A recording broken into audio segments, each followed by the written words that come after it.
was the city administrator. As I said, Deborah Howe was the city secretary, and et cetera. Kim Davis was the director of public services. There was a long, lengthy discussion about moving the yard. The council, majority... So you're a minute over. I'm going to ask you to draw this to a close, please. Okay. Well, it was voted on by council to not move the city yard. Okay?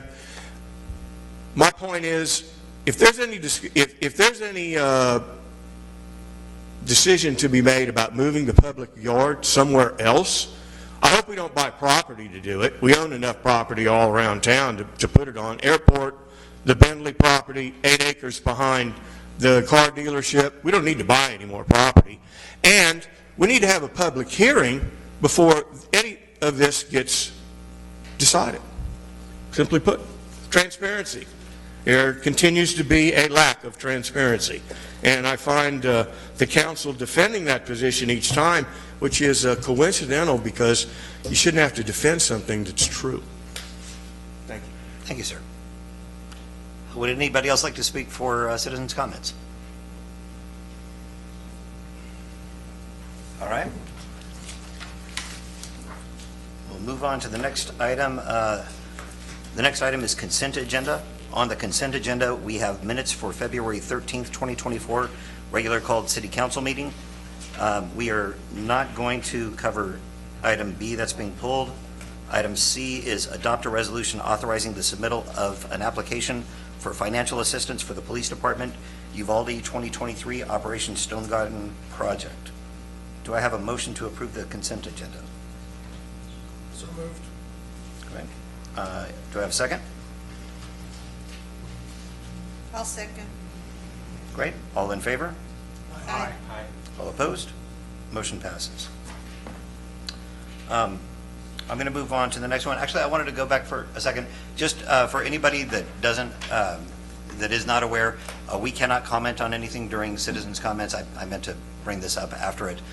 If you want to have anything for transparency that is on the city council agenda, please do reach out ahead of time and we can have something prepared for an actual agenda item where we can actually discuss that. So always happy to do that. That's always open to you.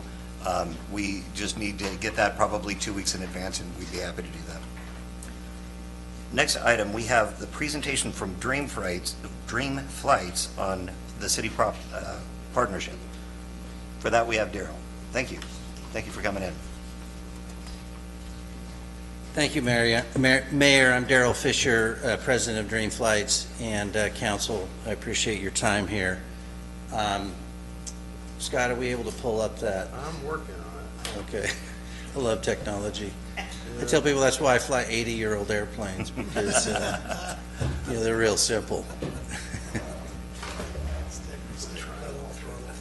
If I don't, I'll go ahead and start on my comments. Several years ago, you all went into partnership with us in terms of leasing us a hangar at very favorable rates that was derelict, basically, and part of that agreement was to upgrade the hangar, which we've done. And I just wanted to come back and kind of close that loop and report to you what we have done and how much it means to us in fulfilling our mission. And so that's what, I'm not here asking for more money or, anything like that. I just simply wanted to follow up and report that we have done what we said we were going to do and continue to do. And then educate the city on what we do, because I'm sure there's new city council people here that aren't aware of it or weren't here when that decision was made. So, all right, go ahead and go to the next slide, Scott. So our mission is to give back to those who gave, and we do that by flying veterans in the World War II biplanes in nursing homes, assisted living centers, and retirement centers all across the U.S. It's very labor intensive, but it's very, very worth it. If you go to the next slide, it talks a little bit about what Dream Flights has done in the last 14 years. We've flown in 49 states, and we've given 6,477 Dream Flights since we started. And so we've made a big impact on our nation's senior veterans and continue to do that. If you look on the next slide, Last year, we gave 772 flights in 28 states, and we celebrated our 6,000th flight. This year, we should do our 7,000th flight, and I'm trying to set it up to do it at DFW in the American Airlines hangar, since they're one of our big donors, so we hope to do that right here in Texas. If you go to the map, it just shows you kind of visually what last year looked like. So what you're doing for us here locally translates into our ability to train our pilots. All of our training is done here. We have 17 pilots, and they come here every year. We do our annual meeting here every year, and it's having an impact all over the U.S. So we're based out of Carson City, Nevada, but it's very difficult to fly year-round up there. It was 32 degrees there today. A little warm here. I'm not really used to that, but it allows us to fly here year-round. So we do our training in the wintertime, most of our training in the wintertime, getting ready for the season. And so this weekend, we have 50 people coming from out of town to do our annual meeting and training and get ready for our next season. Some of the things we agreed to do, if you look at the list here, we've done all those things. And we have some amazing supporters and donors for our foundation located here in Texas that have been very generous with us and allowed us to kind of revolutionize the hangar. In the small picture there, you can see when we took delivery, there was no doors on the hangar. And if you look to the right there with the Mustang, you can see we've got a nice fold-up door, and we've striped the ramp there for safety purposes, and fixed the roof and whatnot. And we've spent nearly $100,000, which is basically what we told you we were going to do. The other thing we told we were going to do is we said every year on Veterans Day we will come here and fly dream flights for local veterans. And we started that in 2022. We did 10. Last year we did 13. And we'll definitely, we hope to do more this Veterans Day. The only thing I'm asking for a couple things. Unfortunately, they don't really cost any money. Is we have the big event here on Veterans Day. We'd love to partner with the city and kind of make that a central theme, because the biplanes are flying overhead. If we could, all the resources. I don't know what Castroville does on Veterans Day, but if we could have a parade to the airport, or we could get some military vehicle associations or clubs or whatever to come out and give Jeep rides while we're giving airplane flights. I'd just love to collaborate with the city, if you guys would be willing to explore how we could make this truly a really neat event for the entire city, not just 14 or 15 veterans. And it's really special. I know, Mayor, you were out there. Scott, you've seen it. It's a really neat to see that connection and how it impacts our veterans. And then tell the story. If we can support you on your websites, we have 100,000 Facebook followers. If we can tell the stories and promote that via social media together, then that would be awesome. So, if you go to the last slide, we just want to say thank you for having such a huge impact and allowing us the opportunity to, train and really prepare and to safely honor our nation's veterans. So, with that, I'm happy to take questions. Great, thank you for doing that. Could you give just a couple of minute overview of how you started with this? I know that story is really kind of cool. By accident, really. My grandfather had one of these biplanes in 1946, and my dad bought one in 1982, and he had his restored. And growing up in a family of aviators, to stay in the family, I had to get my license. And so, through a series of events, Dad had his biplane restored in Mississippi, even though he lived in Oregon. There's an expert airplane builder in Mississippi. So he called me in the winter, in February of 2011, and said, hey, will you fly to Mississippi with me and barnstorm back to Oregon? It's about a 2-week trip. I said, hey, you're paying the bills, father-son barnstorming trip, like what, you know, tell me when you want to leave, basically. I'm a senior living professional, and so I got to thinking about that. We have to make 15 gas stops on the way back. And so I kind of dropped it on my dad at the last minute. I said, hey, do you mind if we, at our gas stops, if we connect with some senior living facilities and then bring a veteran or two out, and so we can honor him with a flight? And he goes, sure.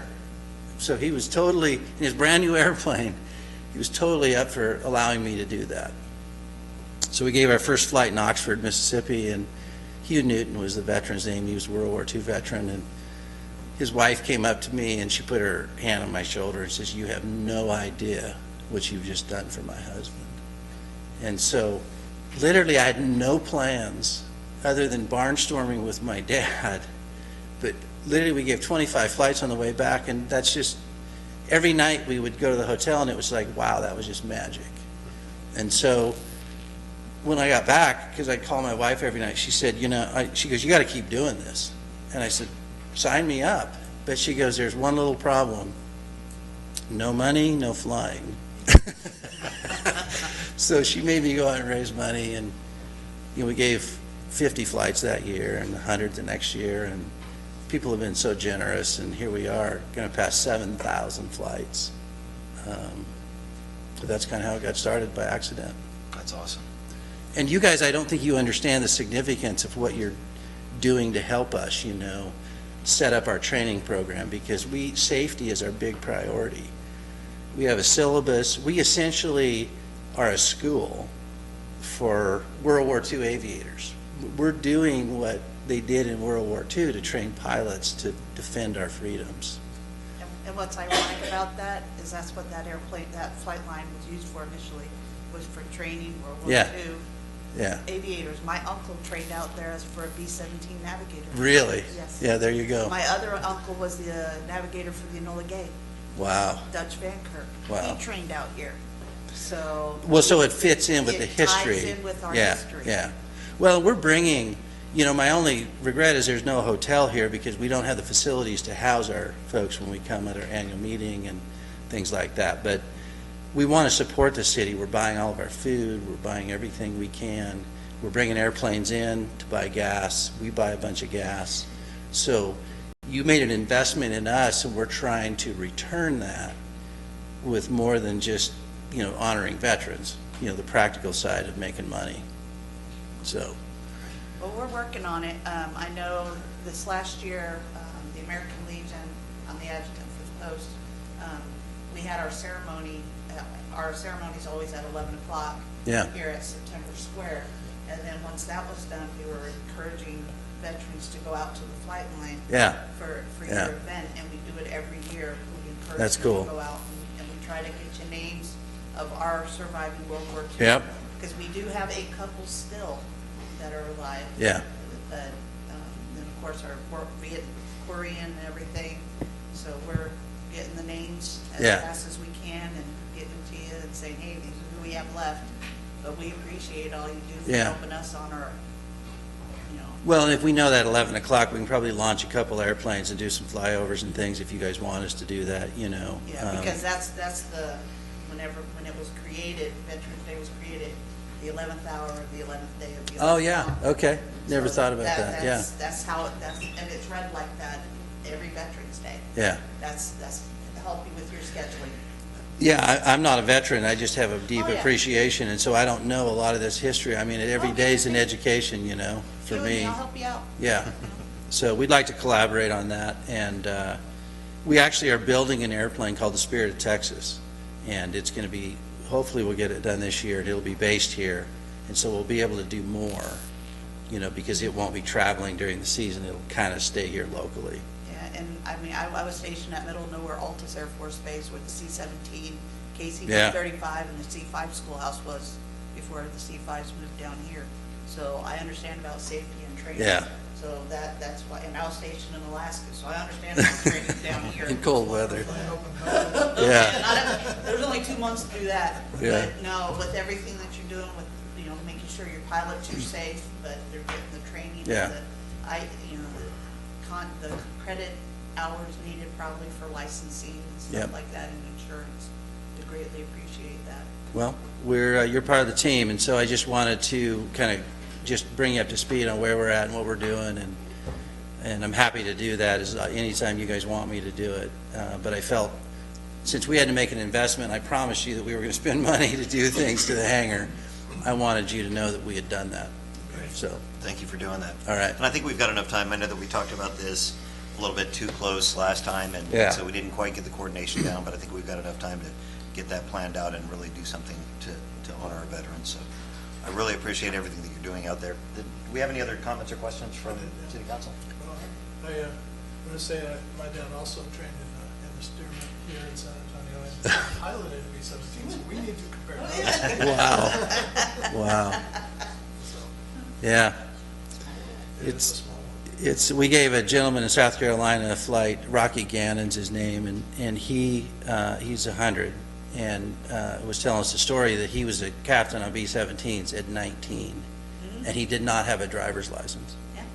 He literally was fighting Yep. wars at 19 in the left seat of a B-17 without a driver's license. And we put him in a Stearman for the first time in 70 years. It's pretty cool. It's pretty amazing to watch you get them up there. You've got that down. To see Yeah. people that can't even, they can barely stand to get into it, and Yeah. the way that you get them into it and out of it without incident, Yeah. and they look fairly comfortable through that process. Yeah, I know you we've, spent a lot of we time doing figured out a lot. I can tell you in the first couple of years, it wasn't quite that elegant. But we really have had no injuries in that whole process, and so we've been very blessed with. And we train every year. We train our pilots on loading and dealing with the elderly and dementia and different things. So, Well, thank you again. all right, for coming thank down you and guys. giving I the appreciate it. information, too. All right. Thank you. I don't mean to be rude, but I got to go back and work on here. Oh, no problem. Thanks for coming in. You bet. So the next item is the city administrator report. For that, we have Scott.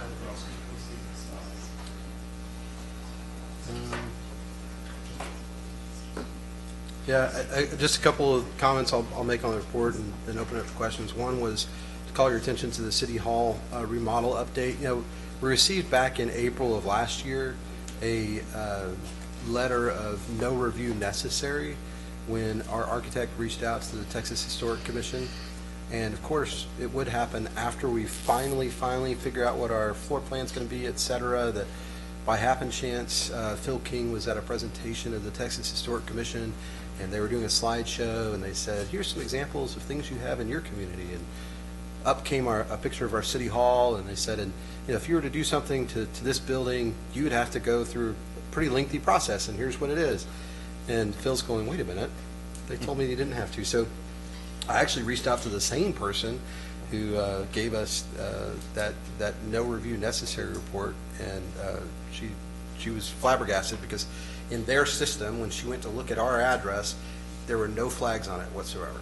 And obviously they've realized their mistake, and so we're just full awareness. We're going to need to go through the Texas Historic Commission with any type of remodel of the City Hall, and everything that we worked on is going to have to be presented to them. So.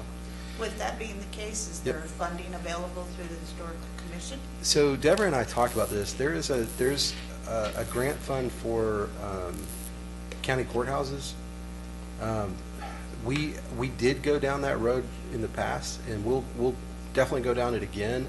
I don't believe we're going to compete very well. We didn't receive the funding in the past, and one of the reasons is because this is no longer a courthouse. There are lots of courthouses in Texas,